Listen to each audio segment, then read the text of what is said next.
Subscribe now and press the bell icon. Never miss an update.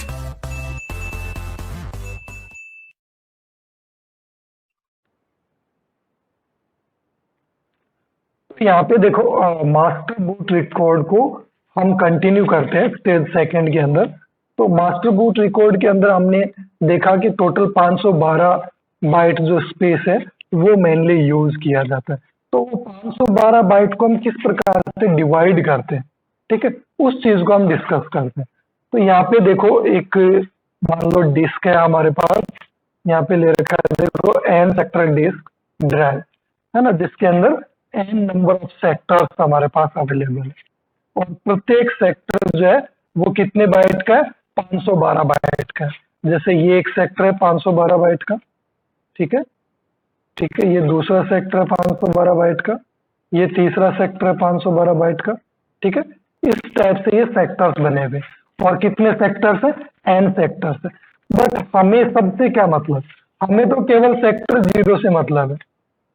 हमें यहाँ क्या चाहिए, केवल सेक्टर 0 चाहिए MBR के लिए, जिसके अंदर हमने बायोस ने क्या किया, बायोस ने डायरेक्टली यहाँ पे MBR को लोड कर दिया, मास्टर बूट रिकॉर्ड को लोड कर दिया, ठीक है।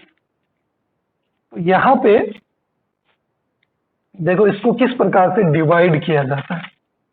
तो सबसे पहले तो यहाँ पे हमारे पास 440 बाइट्स का एक कोड होता है, ठीक है, जो हमने स्टार्टिंग में जब प्रोसेस हमने डिस्कस किया था तो हमने पढ़ा था फर्स्ट स्टेज बूट लोडर, है ना, फर्स्ट स्टेज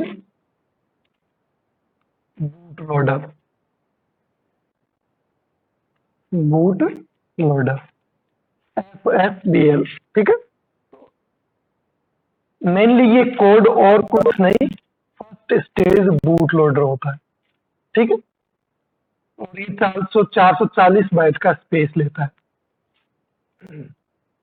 इसके बाद सेकंड आता है हमारे पास डिस्क सिग्नेचर, ठीक है। देखो सिग्नेचर मेनली हम यूज करते हैं सिक्योरिटी पर्पज से, जैसे बैंक अकाउंट को एक्सेस करने के लिए उस यूजर के सिग्नेचर्स बहुत इंपॉर्टेंट होते हैं। अगर आपको चेक से पैसा निकालना है, आपके सिग्नेचर अगर एग्जैक्ट नहीं है, मैच नहीं कर रहे हैं, तो आपको पैसा नहीं दिया जाएगा। ठीक वैसे यहाँ पे डिस्क को जो भी एक्सेस करना चाहेगा वो पहले डिस्क का जो सिग्नेचर है वो सिग्नेचर शो करेगा। अगर सिग्नेचर मैच होता है तो उसको एक्सेस करने दिया जाएगा, अदरवाइज उसको एक्सेस नहीं करने दिया जाएगा, ठीक है। यहाँ पे नल्स होते हैं 2 बाइट्स, यानी 2 बाइट्स का स्पेस जो है वो खाली रखा जाता है, ठीक है, नल वैल्यूज के लिए। नल का मतलब एक्चुअली ब्लैंक होता है ना, नल वैल्यू का मतलब ब्लैंक, खाली, जहाँ पे कोई भी वैल्यू नहीं रखी हुई हो। उसके बाद आता है हमारे पास पार्टिशन टेबल, ये इंपॉर्टेंट है, ठीक है। पार्टीशन टेबल जो है वो मेनली 4 16 बाइट एंट्रीज या फिर 64 बाइट टोटल स्पेस यूज किया जाता है। तो अगर इनको हम ऐड करें 440 और यहाँ पे ये 4 है तो ये हो गया 4 4 4, ठीक है, और यहाँ पे ये 2 है तो ये 4 4 6, ठीक है, इसको 2 को भी हम जोड़ देंगे तो 4 4 6 हो गया। और फिर हम 64 को अगर ऐड करते हैं तो यहाँ पे हो जाएगा 510, ठीक है। उसके बाद हम यहाँ पे 2 बाइट क्या यूज करते हैं, MBR सिग्नेचर यूज करते हैं, यानी मास्टर बूट रिकॉर्ड को भी विदाउट सिग्नेचर एक्सेस नहीं किया जा सकता, वहां पे सिक्योरिटी होती है। तो टोटल हमारे पास हो गया 512 बाइट, है ना। तो 512 बाइट को हमने कितने पार्ट में डिवाइड किया, 5 पार्ट में डिवाइड किया। 440 बाइट का तो हमारा फर्स्ट स्टेज बूट लोडर होगा, जिसको हम कोड के नाम से जानते हैं, और अपना 4 बाइट्स जो है वो डिस्क सिग्नेचर यूज करने वाला है, 2 बाइट जो है वो MBR सिग्नेचर यूज करने वाला है, 2 बाइट हमारा खाली रहेगा और बाकी बचा हुआ 64 बाइट पार्टीशन टेबल यूज करने वाली है। वन बाई वन मैं दोनों का डिस्कशन यहाँ पे करता हूँ। देखो जो सिग्नेचर्स हैं उनका तो कुछ डिस्कशन करना नहीं है हमें, बिकॉज वो तो जस्ट पासवर्ड की तरह मैच हो गए तो एक्सेस होगा, अदरवाइज नहीं होगा। नन वैल्यूज में कोई डिस्कशन करने वाली बात नहीं है, दीज आर ब्लैंक वैल्यूज। हमें डिस्कस करना है ये दोनों पार्ट, ठीक है, कोड और पार्टीशन टेबल। तो चलिए वन बाय वन हम दोनों को डिस्कस करते हैं। सबसे पहले बूट कोड को, ठीक है। तो ये बूट कोड मेनली क्या होता है, ठीक है। तो ये बूट कोड देखो, द स्पेसिफिक कोड एनबीआर यानी मेमोरी मास्टर बूट रिकॉर्ड के अंदर एक स्पेसिफिक कोड होता है, ठीक है। उस कोड को एमबीआर विंडोज एमबीआर लोडर, जो कि मेनली क्या हो सकता है, विंडोज एमबीआर लोडर हो सकता है, जिसको हम क्या बोलते हैं, प्राइमरी बूट लोडर बोलते हैं या फिर फर्स्ट स्टेज लोडर बोलते हैं, जिसकी बात हमने स्टार्टिंग में की थी। बूट प्रोसेस जब हमने स्टार्ट किया था तब हमने बात की थी कि बायोस के बाद जो एग्जीक्यूट होता है वो है फर्स्ट स्टेज बूट लोडर, और उसको कौन एक्टिवेट करता है, एमबीआर एक्टिवेट करता है, मास्टर बूट रिकॉर्ड एक्टिवेट करता है, क्योंकि ये मास्टर बूट रिकॉर्ड का पार्ट होता है, ठीक है। इसके अलावा देखो कोड फ्रॉम लिनक्स, अगर लिनक्स ऑपरेटिंग सिस्टम की बात करें तो वहां पे एमबीआर की जगह यानी जो लोडर होगा वो मेनली क्या होगा, LILO या GRE होगा, इन दोनों में से कोई एक होगा, ठीक है।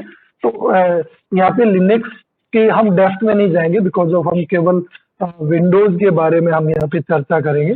लिनक्स से हमें कोई लेना देना नहीं है यहाँ पे, ठीक है। तो केवल हम विंडोज की चर्चा करेंगे। तो विंडोज के अंदर मेनली एमबीआर फाइल के अंदर जो कोड होता है वो क्या होता है, वो एक एमबीआर लोडर होता है जिसको हम फर्स्ट स्टेज बूट लोडर बोलते हैं, ठीक है, जो कि स्टार्टिंग की फाइल्स को लोड करने का काम करता है, ठीक है। इसके अलावा पार्टीशन टेबल, देखो पार्टीशन टेबल की अगर हम बात करें तो मैं विद एग्जांपल आपको इसको समझा देता हूँ। एक हार्ड डिस्क आपके पास है 200 GB के, ठीक है, 200 GB के हार्ड डिस्क है, और इसमें आपने कोई भी पार्टीशन नहीं कर रखा है। एक आपके पास हार्ड डिस्क है जिसके अंदर आपने वो 200 GB के बट 50 GB के पार्टीशन कर रखे हैं, ठीक है, C D E और F, ठीक है।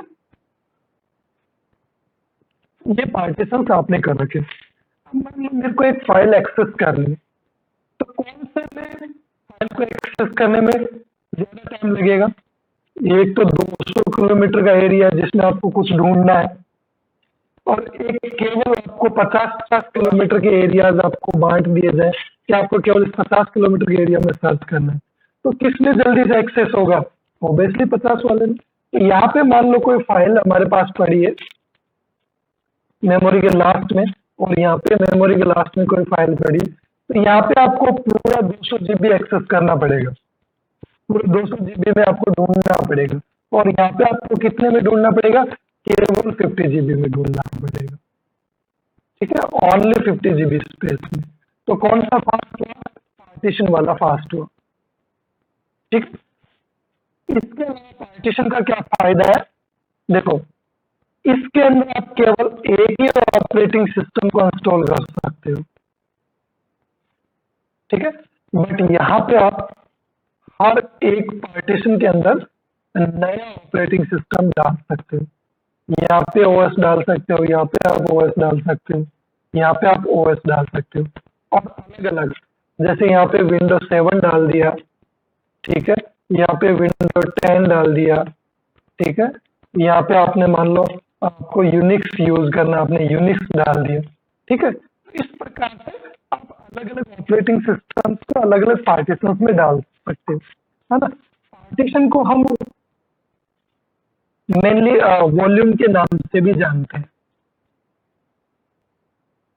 ठीक है। इनको पार्टीशन भी बोलते हैं और वॉल्यूम भी बोलते हैं। इस चीज को ध्यान रखना, क्योंकि ये हमारे नेक्स्ट जो स्टेज होगी, स्टेज थर्ड, उसके अंदर काम आएगा। तो वहां पे हम इसको वॉल्यूम बोलेंगे, है ना। तो पार्टीशन को हम वॉल्यूम भी बोलते हैं, इस चीज का आप ध्यान रखें, ठीक है। तो इसको मैं एक बार रीड आउट कर देता हूँ। वैसे वही चीज है जो हमने समझी है। Describe how the disc has been divided, ठीक है। तो पार्टीशन टेबल में ये डिस्क्राइब किया जाता है कि टेबल को किस प्रकार से पार्टिसिपेट किया गया, उस चीज की इंफॉर्मेशन टेबल में अवेलेबल होती है। इसके अलावा you can run multiple operating systems और have separate volumes in the same disk. एक ही डिस्क में हम अलग अलग वॉल्यूम्स बना सकते हैं और उन अलग अलग वॉल्यूम्स में हम अलग अलग ऑपरेटिंग सिस्टम्स को इंस्टॉल कर सकते हैं, है ना। तो हमारे पास वेराइटीज रहेंगी। Additionally, Microsoft MBR code takes its look at the partition table। यानी ट्रेडिशनली अगर हम देखें तो जो हमारा बूट लोडर होता है, फर्स्ट स्टेज बूट लोडर जिसको हम बोलते हैं, है? या फिर हम MBR कोड जिसको बोलते हैं, वो क्या करता है, पार्टीशन टेबल को चेक करता है, पूरी टेबल को, ठीक है। और उस पार्टीशन टेबल के अंदर मेनली देखा जाता है कि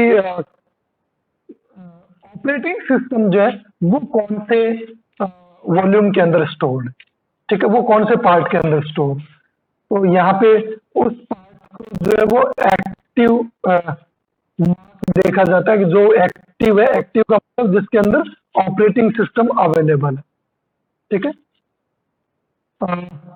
boot sector for that partition and run that code. और यहाँ पे क्या करता है एमबीआर, जो एक्टिव पार्टीशन होता है जिसके अंदर ऑपरेटिंग सिस्टम होता है, उसके अंदर बूट सेक्टर को लोड करता है और अपना कोड जो है वो रन करना स्टार्ट कर देता है। और यहाँ पे मेनली एमबीआर का काम जो है वो फिनिश हो जाता है।